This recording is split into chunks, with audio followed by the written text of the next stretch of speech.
এদিকে স্পিকারের সঙ্গে দেখা করতে যান কীর্তি আজাদ, সাগরিকা ঘোষ। মৈত্রী, কেন, কি ব্যাপার, কি জানতে পারছো? দেখো, এটা অত্যন্ত গুরুত্বপূর্ণ, তার কারণ অভিষেক বন্দ্যোপাধ্যায় সই করা একটি চিঠি নিয়ে এই কিছুক্ষণ আগে কীর্তি আজাদ এবং সাগরিকা ঘোষ, তৃণমূলের রাজ্যসভার দুই সাংসদ, এবং বলা যায় যে তৃণমূলের যে বিক্ষুব্ধ গোষ্ঠীর মধ্যে যারা নন সেরকম দুই সাংসদ, তারা এসে পৌঁছেছেন। অভিষেক বন্দ্যোপাধ্যায়, যিনি লোকসভার দলনেতা হিসেবে এই চিঠি লিখেছেন, সেখানে এই চিঠিতে একটা অংশ উল্লেখ করা রয়েছে যে অল ইন্ডিয়া তৃণমূল কংগ্রেস একটি মাত্র ইনভিজিবল পার্টি, পলিটিক্যাল পার্টি, এবং যার লেজিসলেটিভ পার্টি লোকসভাতে এই একটি দল রয়েছে। এবং তারা এখানে স্পষ্টতই এই চিঠিতে উল্লেখ করেছেন যে কোনো গ্রুপ বা ফ্র্যাকশন এখানে থাকতে পারে না আইন মেনে, এবং সেই গ্রুপ বা ফ্র্যাকশনের ক্ষেত্রে লোকসভার দলনেতা হিসাবে অভিষেক বন্দ্যোপাধ্যায় তার আপত্তি জানিয়েছেন। এবং অভিষেক বন্দ্যোপাধ্যায়ের সই করা সেই চিঠি নিয়ে কীর্তি আজাদ এবং সাগরিকা ঘোষ তারা এই মুহূর্তে ভেতরে গিয়েছেন। কীর্তি আজাদ, তিনি ভেতরে যাওয়ার সময় তিনি উল্লেখ করে দিয়ে গিয়েছেন যে তারা অ্যাপয়েন্টমেন্ট চেয়েছিলেন, কিন্তু তারা অ্যাপয়েন্টমেন্ট পাননি, কিন্তু তারা যে এই ফ্র্যাকশনের বিরুদ্ধে কথা বলছেন এবং তারা যে আপত্তি জানাচ্ছেন সেই বিষয়টি তুলে ধরার জন্যই তারা লিখিতভাবে তাদের যে চিঠি, অভিষেক বন্দ্যোপাধ্যায় সই করা যে চিঠি, যিনি লোকসভার দলনেতা হিসেবে চিঠি লিখেছেন স্পিকারকে, সেই চিঠি এবং আর কিছুক্ষণ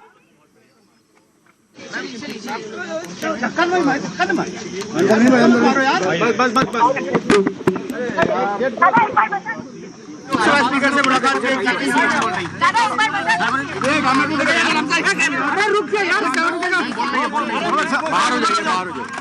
आप लोग चुप होंगे तो बात करेंगे।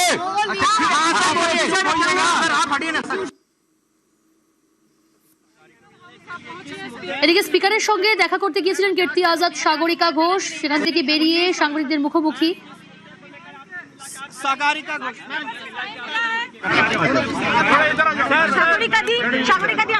देखिए, बहुत स्पष्ट है, सुप्रीम कोर्ट के कॉन्स्टिट्यूशनल बेंच में ये कहा गया है शेड्यूल 10 के 4 সংবিধানের বিরুদ্ধে এটা কোনো লিগ্যাল স্ট্যান্ডিং নেই, আর এটা হতে পারে না, এটা হতে পারে না, কারণ যারা লেজিসলেটর পার্টিতে আছেন তারা যারা লেজিসলেটর যারা দলের রিপ্রেজেন্টেটিভ হাউসের মধ্যে তারা স্প্লিট করে অন্য একটা পার্টি বা অন্য একটা সেপারেট গ্রুপ বানাতে পারেন না। The constitution is very clear, there is no legality in a separate group. তাহলে আপনারা কি স্পিকারের সাথে দেখা করতে পারবেন? আমরা লেটার দিয়ে দিয়েছি অলরেডি, আমাদের লেটার দিয়ে দিয়েছি। আপনারা কোনো চিঠি জমা দিয়ে দিয়েছেন? উনি কি কিছু জানালেন, কিছু বললেন আপনাদেরকে? দিদি, আপনাদেরকে কিছু सर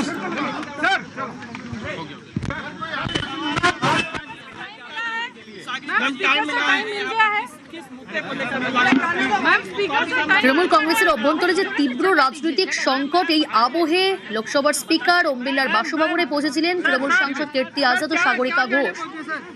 তারা বললেন যে যেভাবে তারা মনে করছেন যে এইভাবে স্পিকারের সঙ্গে সাক্ষাৎ করবেন আজকে 20 জন বেসুরো তৃণমূল সাংসদ।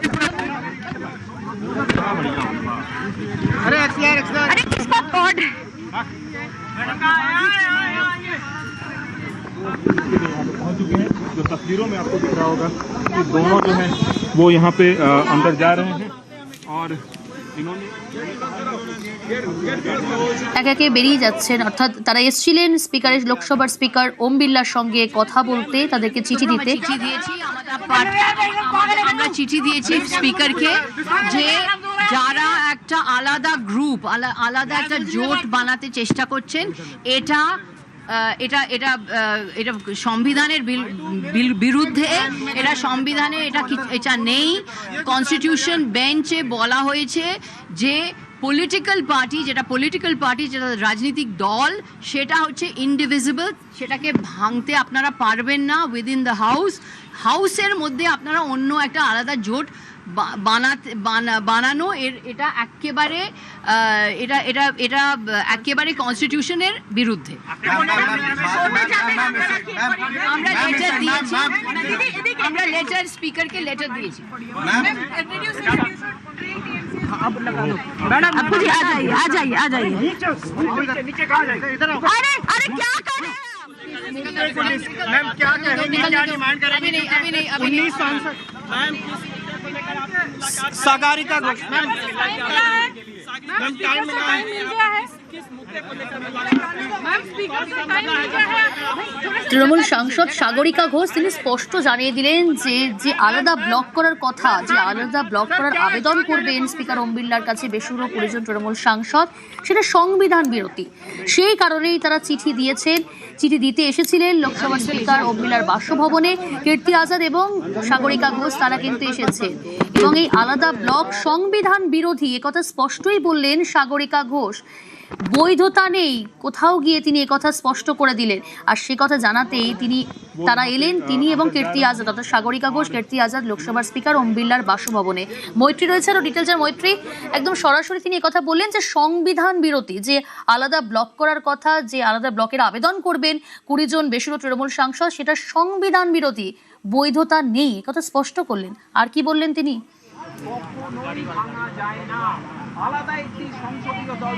দেখো, আলাদা ভাবে আজকে সাগরিকা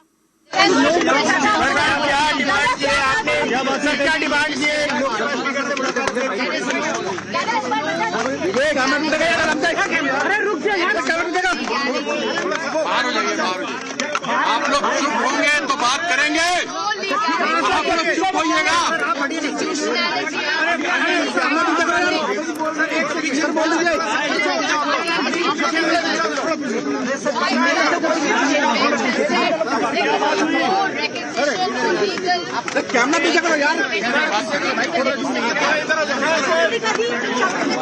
देखिए, बहुत स्पष्ट है, सुप्रीम कोर्ट के कॉन्स्टिट्यूशनल बेंच में ये कहा गया है, शेड्यूल 10 के 4 अनुच्छेद में कहा गया है कोई स्प्लिट हो ही नहीं सकता। जो भी है, जो महाराष्ट्र में हुआ वो गलत है। उसी को लेकर हम यहाँ आवेदन देने आए थे, वो आवेदन हमने दे दिया है माननीय स्पीकर को, और हमको पूरा विश्वास है कि कानून के अंतर्गत ही जैसा काम करते रहे स्पीकर वैसे करेंगे। बहुत बहुत धन्यवाद।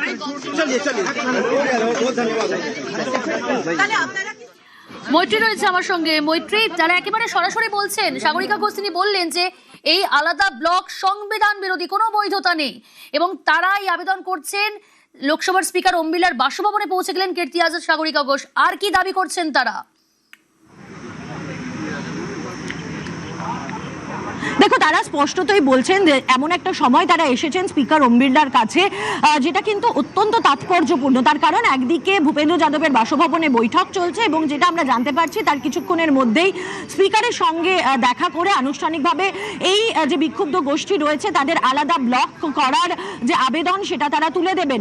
তার আগেই তৃণমূল কংগ্রেসের তরফ থেকে তাদের লোকসভার দলনেতা অভিষেক বন্দ্যোপাধ্যায়ের সই করা চিঠি নিয়ে তাদেরই দলের 2 সাংসদ কীর্তি আজাদ এবং সাগরিকা ঘোষ আসলেন এবং সেই চিঠি জমা দিয়ে দিলেন। স্পিকারের সঙ্গে তাদের দেখা হয়নি, কিন্তু জমা দিয়ে রিসিভ করে তারা নিয়ে গেলেন এবং সেই চিঠিতে কি উল্লেখ করা হলো যে সংবিধান কোথাও এই প্রভিশন দেয় না যে লোকসভার মধ্যে বা লেজিসলেশনের মধ্যে একটা রাজনৈতিক দলকে ভাগ করে আলাদা করে ফ্র্যাকশন বা তাদের কোনো একটি গোষ্ঠী বা ব্লক গঠন করার, অর্থাৎ একটি রাজনৈতিক দলকে এভাবে আলাদা করে ব্লকের তকমা দেওয়া যায় না কোনো একটি রাজনৈতিক দলের অংশকে ভেঙে দিয়ে, এবং সেটা সংবিধান বিরোধী। এবং সেই বিষয়টাই তারা চিঠিতে উল্লেখ করেছেন।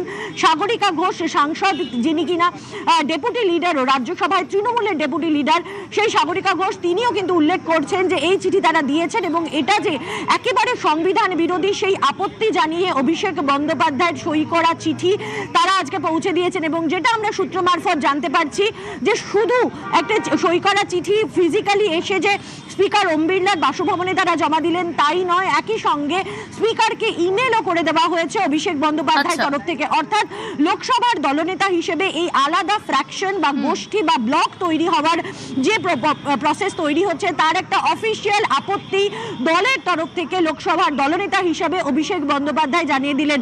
আগামী দিনে তারা আইনের দ্বারস্থ হবেন কিনা সে বিষয় সম্পর্কে সাগরিকা ঘোষ স্পষ্ট করেননি, তবে তৃণমূল সূত্রে খবর যে তারা অবশ্যই এই বিষয়টা নিয়েও কিন্তু তারা আইনের দরজায় তারা কড়া নাড়বেন। বেশ, সাগরিকা ঘোষ তিনি স্পষ্ট জানিয়ে দিলেন আলাদা ব্লক সংবিধান বিরোধী, তার কোনো বৈধতা নেই। অভিষেক বন্দ্যোপাধ্যায়ের সই করা চিঠি নিয়ে লোকসভার স্পিকার ওম বিড়লার বাসভবনে কীর্তি আজাদ, সাগরিকা ঘোষ কি বললেন শুনুন একবার। আমরা স্পিকারকে চিঠি দিয়েছি যে এইরকম যারা একটা আলাদা জোট যেটা করতে চাইছেন, এটা সংবিধানের বিরুদ্ধে, এটা কোনো লিগ্যাল স্ট্যান্ডিং নেই, আর এটা হতে পারে না, এটা হতে পারে না। কারণ যারা লেজিসলেটর পার্টিতে আছেন তারা যারা লেজিসলেটর যারা দলের রিপ্রেজেন্টেটিভ হাউসের মধ্যে তারা স্প্লিট করে অন্য একটা পার্টি বা অন্য একটা সেপারেট গ্রুপ বানাতে পারেন না। The constitution is very clear. There is no legality in a separate group. তাহলে আপনারা কি স্পিকারের সাথে দেখা করতে পারবেন? আমরা লেটার দিয়েছি, আমরা লেটার দিয়ে দিয়েছি অলরেডি, আমাদের লেটার দিয়ে দিয়েছি। তৃণমূলে বেসুরো 20, কিন্তু 20 থেকে বেড়ে কি তবে 22? কেন বলছি? কাকলি ঘোষ দস্তিদার তিনি বলছেন 20 বলেছিলাম, আসলে সংখ্যাটা 22। আমাদের সঙ্গে আরো 2 সাংসদ নিয়মিত যোগাযোগ রাখছে। কি বললেন কাকলি ঘোষ দস্তিদার, শুনবো।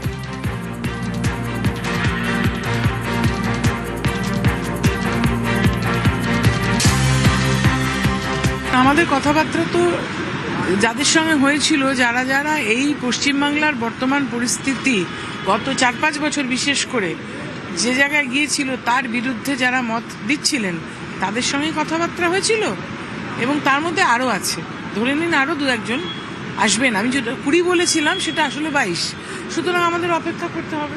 আপনি যে 2-3 জনের কথা বলছেন তারা কি আপনাদের সঙ্গে কন্ট্যাক্টে রয়েছে? তারা তাদের রোজকার কন্ট্যাক্টে রয়েছে। তোপ দাগলেন কুণাল ঘোষ, তিনি বলছেন বিদ্রোহী হলে কেন সাংসদ পদ ছাড়ছেন না। তৃণমূলের বেসুরো সাংসদদের তোপ কুণাল ঘোষের। রাজ্যসভায় যারা দলের সঙ্গে একমত হচ্ছে না তারা ইস্তফা দিয়ে দিচ্ছেন, তো লোকসভার তাহলে পদটা আঁকড়ে আছেন কেন? বিদ্রোহের আলাদা আলাদা মডেল হয় নাকি? রাজ্যসভা মডেলে ইস্তফা, লোকসভার মডেলে আঁকড়ে থাকো। তৃণমূল কংগ্রেসকে সমর্থন করেন এবং বিজেপির বিরোধিতা করেন এমন ভোটাররা তাদের ভোট দিয়েছেন। তৃণমূলের সঙ্গে তো পরের কথা, আগে তো ভোটার জনগণের সঙ্গে বিশ্বাসঘাতকতা। তো আপনি বিজেপি বিরোধী ভোট পেয়ে গিয়ে বিজেপির কোলে উঠতে যাচ্ছেন, এটা কোন ধরনের আচরণ?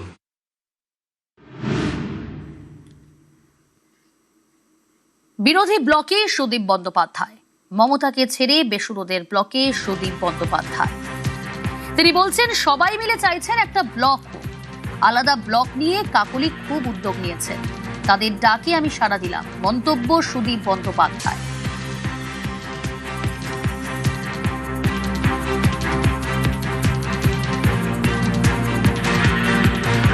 অবস্থানে আমি নিচ্ছি অধিকাংশ সাংসদ, অধিকাংশ বিধায়ক, তাদের সকলেরই একটা উদ্যোগ যে দল চলুক, মমতা ব্যানার্জি প্রধান উপদেষ্টা হোক, দল নেত্রীর মতন একটা ভূমিকা নিয়ে থাকুক। আমারও কোথাও এদের আবেদনটা আমাকে স্পর্শ করেছে, তার জন্য আমি সিদ্ধান্ত নিলাম যে এদের সঙ্গে থাকা যেতে পারে। আমার দেওয়ার ইচ্ছে নেই। তো ধরো আমি 34 জনের সাংসদ যখন 2016 সালে, তখন আমি নেতৃত্ব দিয়েছি সেই ডিমনিটাইজেশনের সময়, কি দুরন্তভাবে।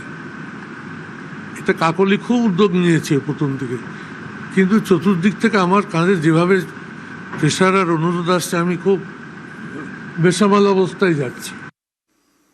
সুদীপদার তো নিঃসন্দেহে কোনো প্রলোভন আছে। রোজভ্যালি ইডি কেসে মাফ হয়ে যায়, তাহলে সুদীপদার জন্য রিলিফ পাওয়া যাবে। সুদীপদার সেই জন্য গেছে। সুদীপদা যখন জেলে ছিল, সুদীপদার জন্য আমরা সবাই সবকিছু করেছি। সুদীপদার জন্য অনেক টাকা খরচা হয়েছে। সুদীপদার তো এরকম করার তো একটা অভ্যাস আছে। আগে তৃণমূলে গেল, তৃণমূল থেকে ছেড়ে দিয়ে কংগ্রেসে গেল, কংগ্রেস থেকে এসে আবার তৃণমূলে এলো, কিন্তু মমতাদি অন্ধের মতো তাকে বিশ্বাস করেছে। সুদীপদা কিছুদিন আগে একটা নতুন গাড়ি চেয়েছিল মমতা বন্দ্যোপাধ্যায়। মমতাদি তাকে বলেছে যে এখন গাড়ি দেওয়াটা সম্ভব নয়, আমাদের হাউসে যাবে না কোনোদিন, একটা কমিটি মিটিং করে না। কিন্তু যারা গদ্দারি করলো বাংলার মানুষ তাদের মনে রাখবে। তাহলে আজকে পরিষ্কার যে এদের কনস্টিটিউয়েন্ট যারা হেরেছে তারা বিজেপির সঙ্গে হাতে হাত মিলিয়ে তারা হারিয়ে দিয়েছে। বেসুরো সুদীপ বন্দ্যোপাধ্যায়কে তোপ কুণাল ঘোষের, দলকে ধ্বংস করেছেন সুদীপ বন্দ্যোপাধ্যায়, মন্তব্য কুণাল ঘোষের। সুদীপ বন্দ্যোপাধ্যায় ধ্বংস করে দিয়ে গেছেন, বারবার বলেছি দলকে। আজকে সুদীপ বাবু, তার জন্য তাপস রায় গেলেন, তার জন্য সজল ঘোষ গেলেন, এরকম আরো নাম অনেক। আর আজকে তিনিও মমতা বন্দ্যোপাধ্যায়ের সঙ্গে বিশ্বাসঘাতকতা করে দিল্লিতে বিজেপি নেতাদের কাছে গিয়ে বসে আছেন। নিশ্চিতভাবে সংগঠনটাকে নর্থ ক্যালকাটায় খুবই চ্যালেঞ্জিং কাজ। ক্ষমতার সময় সব দেহত্যাগ না হলে পদত্যাগ করবো না, একবারই ত্যাগ করবো। এদিকে সকালবেলা মলমূত্র আর তারপর একেবারে দেহত্যাগ, মাঝামাঝি কোনো ত্যাগের ব্যাপার নেই। এবার আমরা দেখছি, আমরা চেষ্টা করব, কঠিন কাজ, প্রতিকূল পরিস্থিতি, কঠিন সময় আমরা নিজেরাও একটা মানুষের কাছে যাব, মানুষও বুঝবেন এই সব লোকগুলোই আবর্জনা ছিল, সেগুলোই বিজেপিতে গেছে। বেসুরোদের দলে সুদীপ বন্দ্যোপাধ্যায়, দলের সাংসদের নৈতিকতা নিয়ে প্রশ্ন তুললেন আর এক তৃণমূল সাংসদ সৌগত রায়। অপারেশন লোটাসের ফাঁদে পা বলেই সুদীপকে তোপ সৌগত রায়।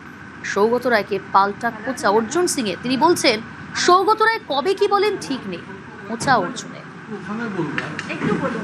বিজেপি একটা অপারেশন লোটাস শুরু করেছে অর্থ এবং ভীতি প্রদর্শন নিয়ে। ভূপেন্দ্র যাদব তার দায়িত্বে আছে, তাদের সেই ফাঁদে সুদীপ পড়ে। আমার সাথে 3-4 দিন আগেও কথা হয়েছিল, বলেছিল যে আমি কোথাও যাচ্ছি না, কিছু পদক্ষেপ নিলে তোমায় জানিয়ে নেব, কিন্তু কিছুই জানাই। দেখলাম শতাব্দীর সাথে বিজেপি নেতা ভূপেন্দ্র যাদবের বাড়ি পৌঁছে গেল। বিজেপি তো আমাদের রাজনৈতিক প্রতিপক্ষ, তাদের যদি বাড়িতে পৌঁছে যায় তাহলে নীতি, আদর্শ, নৈতিকতা কিসের আর মূল্য থাকে। সুদীপ ব্যানার্জি খুব সিনিয়র লিডার, সুদীপ ব্যানার্জি খুব কম কথা বলেন, আর সৌগত রায় ভাট কথা বলেন। এবার সৌগত রায় কবে এই অপারেশন লোটাস নাম দিয়েছেন, কবে আবার লোটাসের মধ্যে উনি চলে আসবেন, এটা সৌগত রায়ের কোনো ঠিক আছে? সৌগত রায় তো কবে কি বলেন সৌগত রায় নিজেও জানেন। অবশেষে মুখ খুললেন বেসুরো সায়নী ঘোষ। সময় এলেই সব বলবো। বেসুরোদের স্ট্র্যাটেজি বৈঠকে যোগ দিতে দিল্লিতে সায়নী ঘোষ। তার আগেই মন্তব্য করলেন, কি বললেন শুনুন। बागी विधायकों में शामिल हो गई हैं? This is not the way. मैं बोल दूंगी जो कहना है मुझे। क्या कुछ कहना चाहती हैं? अभी कुछ नहीं कहना है, जब बोलने का वक्त आएगा तब कह देंगे। बागी विधायकों में शामिल हो गई हैं? सब पता चलेगा आप लोगों को। आप लोगों को पता चलेगा जब वक्त आएगा। देखिए, आपको मैं आपको जवाब नहीं दूंगी, मैं जवाब सिर्फ अपने क्षेत्र के लोगों को। लोग आपकी बात सुन रहे हैं सयानी जी, ये आवाज आपके लोगों तक पहुंच रही है, क्या कुछ आप बताएंगे? आवाज आगे भी पहुंचेगी। चड्डी बन जाऊंगा, ऐसी बातें क्यों कर रही थी? এদিকে আজ দিল্লির বঙ্গভবনে বেসুরোদের ডিনার। বেসুরোদের ডিনারে কি কি থাকছে? ইলিশ, খাসির মাংস, বলা যায় নবরত্ন। বঙ্গভবনে ডিনার বেসুরো তৃণমূল সাংসদদের, আর সেখানে নবরত্ন। শেষ পাতে চাটনি, মিষ্টি দই মাস্ট, এবং ইলিশ ভাপা, খাসির মাংস, পটলের দোরমা, সবই থাকছে আজকে ডিনারের মেনুতে। বাঙালির সেলিব্রেশন হবে আর সেখানে ইলিশ মাছ, খাসির মাংস থাকবে না, তাও কি হয়? আগে এই ইলিশ মাছ, খাসির মাংস দিয়ে আজ বিক্ষুব্ধ সাংসদরা তারাও নৈশভোজ সারতে চলেছেন বলে আমাদের কাছে খবর এসে পৌঁছেছে। নিউজ 18 বাংলার কাছে এসে পৌঁছেছে নৈশভোজের স্পেশাল মেনু। কি কি আছে সেখানে শুনবেন। ভাত রুটি তো রয়েছেই, তার সাথে ডাল, আলু ভাজা, পটলের দোরমা, ইলিশ ভাপা, মাটন, চাটনি, আর শেষ পাতে মিষ্টিমুখ হিসাবে মিষ্টি দই রয়েছে মেনুতে। এইভাবেই একেবারে একটা শুভ কাজের যাওয়ার আগে প্রস্তুতি সারবেন এবং মিষ্টিমুখ করবেন, উদযাপন করবেন বিক্ষুব্ধ সাংসদরা। আমরা যেটা জানতে পারছি, এই বঙ্গভবনেই তাদের আসার কথা নৈশভোজের জন্য রাত 8:30টায়। ক্যামেরা পার্সন আপু পাঠকের সঙ্গে মৈত্রী ভট্টাচার্য, নিউজ 18 বাংলা, নয়াদিল্লি।